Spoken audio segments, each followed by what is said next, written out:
Ahojte, dobré ránko. Dnešné cyklopotulky začíname tam, kde sme naposledy, keď sme tu boli, skončili. A kde sme? Určite to spoznávate, hoci z opačnej, možno trošku netypickej strany. Vodná nádrž Žilina. A práve okolo vodnej nádrže Žilina a všetkých tých satelitoch, ktoré sú na blízku dostupné, sa budeme dnes v cyklopotulkách rozprávať. Žilina je 5. najväčšie mesto Slovenska a z pohľadu turistického ruchu je to brána do Malej Fatry či ďalej na Kysuce a Oravu. Skvelá dostupnosť autóm, vlakom či dokonca lietadlom je samozrejmosťou. No aj po vode by to išlo, pretože dnes sa práve pri vodnom diele Žilina stretávame s cyklomanažérom oblastnej organizácie cestovného ruchu Malá Fatra Petrom, ktorý k nám práve prichádza zo svojej stále novej cyklotrasy Sterchovej. A dneska si dáme takú ľahkú cyklistiku po rovinke, aby si vládal sa vrátiť po podkopce. Toto sa nám v Sterchovej ešte nestalo. Takže keď tu máme tú novú cyklotrasu, dá sa teraz jazdiť už aj na cestiaku konečne, bezpečne. Je to cyklotrasa vhodná aj pre rodiny s deťmi, sú tu bufliky, nejaké atrakcie po ceste uvidíme, hrad Budatín. Máme tu nový najdlhší most cez rieku Váh, cyklomost. Takže pár zaujímavostí zase pribudlo od minulého roka. Vodná nádrž Žilina je jednou z vodných elektrární na kaskáde najdlhšej slovenskej rieky Váh. Je štíhla, pri šírke len 250 až 600 metrov, no naťahuje sa do dĺžky 7,5 kilometra.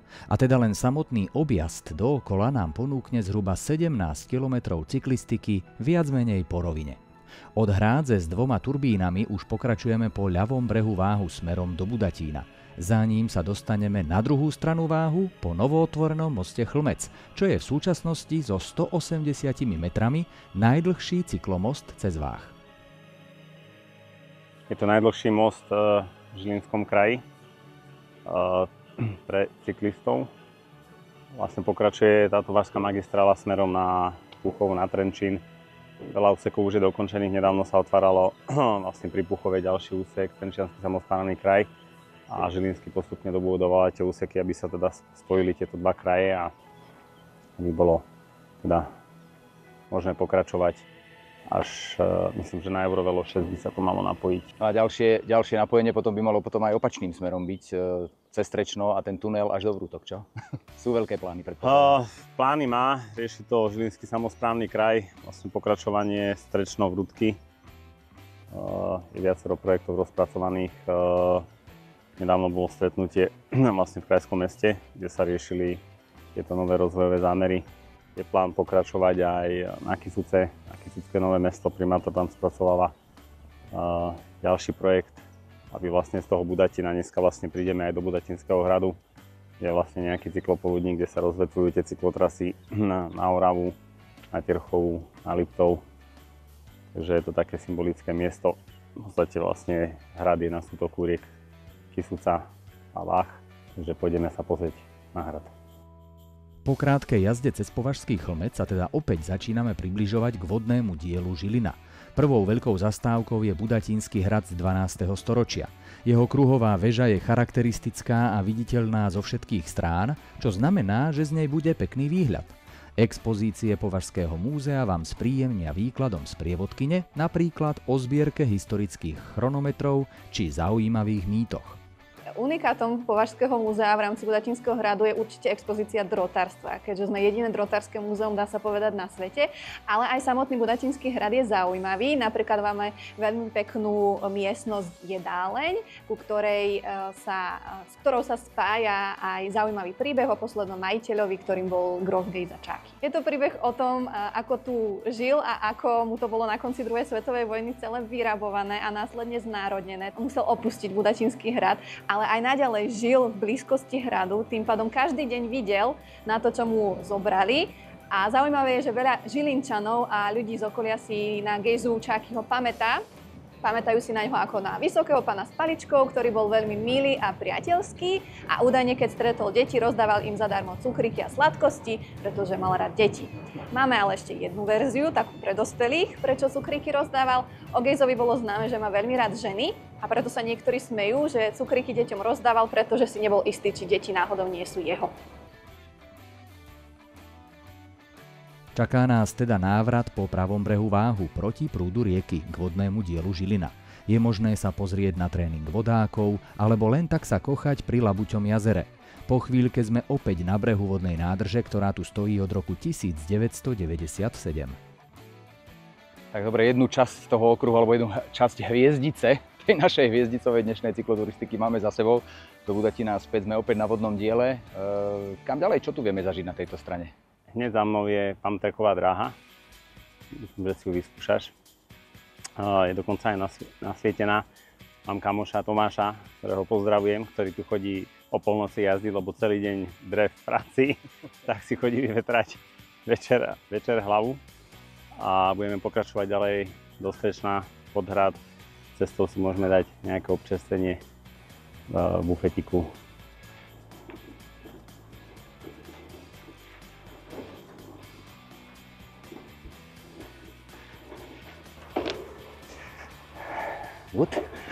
Ešte som to nezabudol. Charakter cyklotrasy na severnej strane vodného diela sa po chvíľke zmení. Ideme popod stromy, čo najmä v lete prináša príjemné schladenie. Pod Mojšovou lúčkou, čo je obec, ktorú pri výstavbe vodného diela zatopili a znova vybudovali nad cestou prvej triedy číslo 18, si môžeme dať aj niečo chladné na pitie, prípadne na jedenie. No a odtiaľ je to už len niečo cez 3 km pod hrad Strečno, ktorý od prvej polovice 14. storočia stojí na vyše 100-metrovom brale nad Váhom. My určite ideme hore, no Petra čaká vyše 30 km späť do Terchovej. Sme na lávke, ktorá dostala nový šat ponad Váh a pod Strečnom. Ja mám chuť sa ísť pozrieť hore, a ty? Určite vybehni. Ja na cestiaku by som tam nevyšiel. Tam nie je dobrá cesta. Takže je to niečo na horáky a ty si potom môžeš ešte postrihnúť do Terchovej popod horu a vyskúšate naše horské cyklotrasy, keď si na to poriadne vybavený. Ty ideš teda po tej novej cyklotrase a ja pôjdem po Ja Podhrade. dokrútim pár kilometrov pekne po chodničku do Terchovej a ty vyskúšaj ten horák. Poďme teda vystúpať až k hradnej bráne, čo je pre náš e-bike naozaj hračka.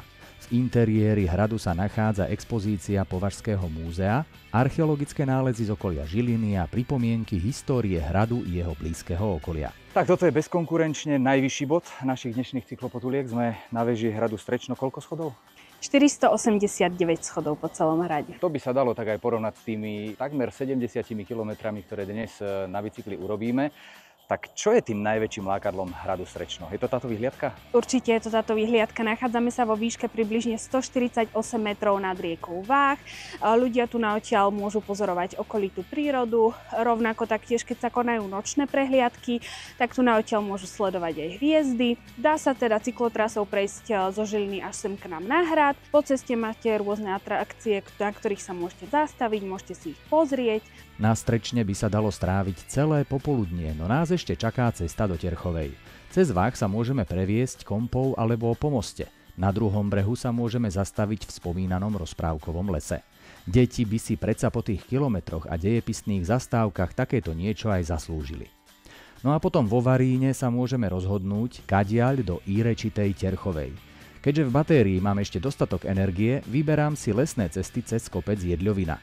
No a odmenou je príjazd k prírodnej rezervácii Rozsutec a jej najobľúbenejšej časti Jánošíkové diery, kde sa zastavíme na noc v hoteli Diery. Tu nás čaká skvelá slovenská kuchyňa, halušky nesmú chýbať, takisto domáce pivko a napokon relax vo wellnesse s fínskou a parnou saunou, výrivkami a masážou. Tak to boli dnešné cyklopotulky a celkom príjemný záver, čo poviete. Ahoj na budúce.